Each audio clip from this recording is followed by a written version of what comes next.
ग्वालियर के किला गेट इलाके में जिला प्रशासन द्वारा चौड़ीकरण के नाम पर 2 दर्जन व्यापारियों की दुकानें और मकान जमींदोज किए जाने के बाद आज ग्वालियर महापौर शोभा सिकरवार किला गेट इलाके का निरीक्षण करने पहुंची।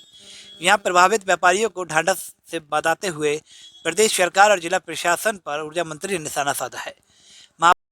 महापौर शोभा सिकरवार आज कांग्रेस प्रदेश सचिव सुनील शर्मा के साथ किला गेट इलाके में अतिक्रमण में कार्यवाही में तोड़ी गई दुकानों और मकानों का निरीक्षण करने पहुंची थी। इस दौरान उन्होंने व्यापारियों से चर्चा की और उन्हें हर संभव मदद दिलाने का आश्वासन भी दिया। महापौर ने इस पूरी कार्यवाही को देशपूर्ण कार्यवाही बताते हुए कहा कि पिछले 57 साल में जब नगर निगम में भाजपा की सरकार थी तब तक यहाँ चौड़ीकरण की याद नहीं आई। अब जबकि कांग्रेस की महापौर बनी तो बिना मुझे जानकारी दे जिला प्रशासन ने किला गेट इलाके में यह कार्यवाही की है, जो पूरी तरह से गलत है। शहर में ट्रैफिक का दबाव कम करने के लिए जब एलिवेटेड रोड बनाई जा रही है तो फिर बिना विस्थापित किए व्यापारियों के दुकान मकान तोड़े जाना पूरी तरह अनुचित है। महापौर ने ऊर्जा मंत्री प्रद्युम्न सिंह तोमर पर निशाना साधते हुए कहा कि सड़कों के लिए जूते त्यागने वाले ऊर्जा मंत्री को इन गरीब व्यापारियों के उजड़े हुए मकान नहीं दिखाई दे रहे हैं। भाजपा सरकार में होते हुए उन्होंने इस कार्रवाई को रोकने के लिए कोई कदम नहीं उठाया। प्रभावित हुए व्यापारियों को पहले विस्थापित किया जाना था, उसके बाद तोड़ाई की जानी थी, लेकिन भाजपा सरकार की सह पर जिला प्रशासन ने उन्हें बदनाम करने के लिए यहाँ कार्रवाई की है। 1934 का बना हुआ मंजूरी शुदा मकान है, पुराने मंदिर है ये, पुराना मंदिर है, नोटिस लग गया है।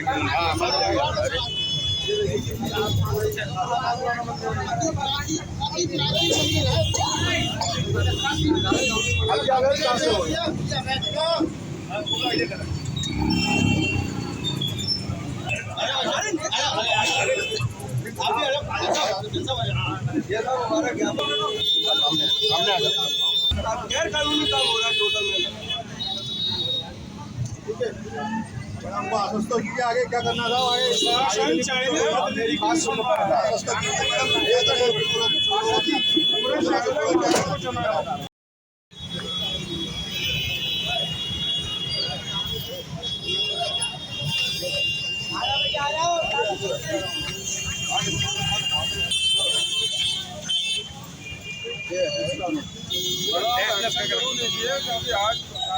थोड़ा स्टेटमेंट दिया है आपको, अधिकारी को बर्खास्त करना चाहिए और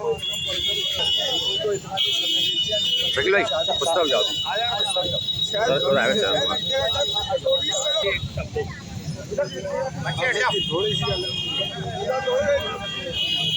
मौका भी दिया बच्चे की शादी थी तो पूरी फैमिली यहाँ थी नहीं, अकेले एक भैया थे और पूरा सामान जई में दबा दिया। जई में नीचे पंचर की दुकान के लोग सामान किसी में दबा दिया, टाइम ही नहीं दिया। हमको चोर बताया जा रहा है, क्या मकान गलत का है, आपका अतिक्रमण का है, सबके पास मंजूरी है, सबके पास रजिस्ट्रियां है, किस कारण से लिया जा रहा है कि सारी जनता इस चक्कर में इन लोगों की दुकानें सर्विस कर रहा हूँ, कैसे ले रहे हैं आपके, हमको बता दें।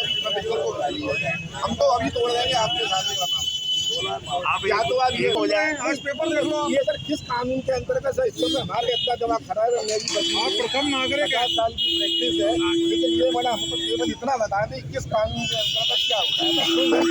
अगर आप कहेंगे पूरा मकान या फिर मुआवजा दिया जाए, जैसे जो गरीब लोग हैं इनको विस्थापित लेकिन 200 साल पुराना मकान है, 200 साल पुराना हमारे साथ बैठिए, हमारी काम करिए, मतलब हमारा मकान है।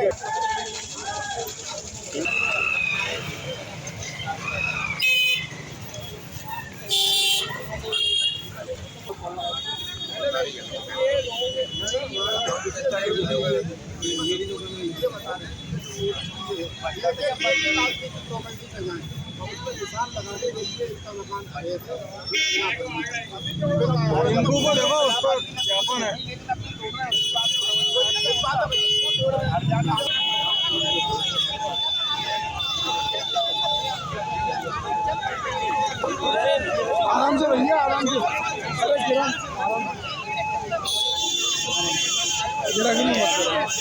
आराम से देखो तो बढ़िया हो कहीं जाए करना है। परिवर्तन आपको ज्ञापन भी दिया, क्या अपनी मांगे रखी हैं लोगों को पहले से सूचना दी जाती है और ये तो बहुत पुरानी बसी हुई लोगों के रोजगार और व्यवसाय पे इन लोगों ने अतिक्रमण किया है। क्योंकि लोगों के घर उजड़े हैं। और 57 सालों से जब भाजपा की नगर सरकार थी तब इन लोगों ने अगर परमिशन दी तो वो किस आधार पर दी, और अगर अभी तोड़े जा रहे हैं तो वो किस आधार पर तोड़े जा रहे हैं। क्योंकि आप सभी को मालूम है अभी कुछ दिन पहले एलिवेटेड रोड का निर्माण हुआ था, उसका भूमि पूजन भी किया गया। जब एलिवेटेड रोड का निर्माण हो रहा है तो फिर यहाँ चौड़ीकरण का ज़रूरत ही नहीं थी। मैं विकास विरोधी नहीं हूँ, लेकिन अगर जब एलिवेटेड रोड में जब करोड़ों रुपए खर्च किए जा रहे हैं तो फिर ये यहाँ के चौड़ीकरण की क्या आवश्यकता है। क्योंकि जब हमने एलिवेटेड रोड का निर्माण भी इसीलिए किया गया है कि जिससे हमारे जो शहर की सड़कें हैं उन पे दबाव कम हो सके ट्रैफिक का। और जिन लोगों के मकान उजाड़े गए हैं उनके लिए मुझे बहुत दुख है। और मैं सरकार के लिए उन्होंने ना तो पार्षद को खबर करी, ना MIC को, ना किसी पार्षद को खबर है, मुझे भी खबर नहीं थी। और मेरी ये समझ में नहीं आता है कि सड़कों पर नंगे पैर चलने से तो जनता का दर्द समझ में आता है, लेकिन मकान उजाड़ने से जनता का दर्द नहीं महसूस हो रहा है। क्योंकि नंगे पैर तो हम सड़क पर चल सकते हैं, लेकिन जिन लोगों के हमने मकान उजाड़े हैं, जिन लोगों के व्यापार ठप हुए हैं, उन लोगों का दुख ज़्यादा है। और मैं इस दुख की घड़ी में उन लोगों के साथ हूँ और मैं उनको आश्वासन दिलवाती हूँ कि मुझसे जो भी होगा मैं उनके लिए समर्पित रहूँगी हमेशा, और सरकार से इसके लिए चर्चा भी करूँगी। और उनके लिए कोई ऐसी व्यवस्था की जाए, या तो उनको पहले से कहीं रहने की व्यवस्था दी जाती, उनके रोजगार के लिए उनको अवसर दिए जाते, उसके बाद ये तोड़फोड़ होती तो शायद मुझे लगता उचित होता।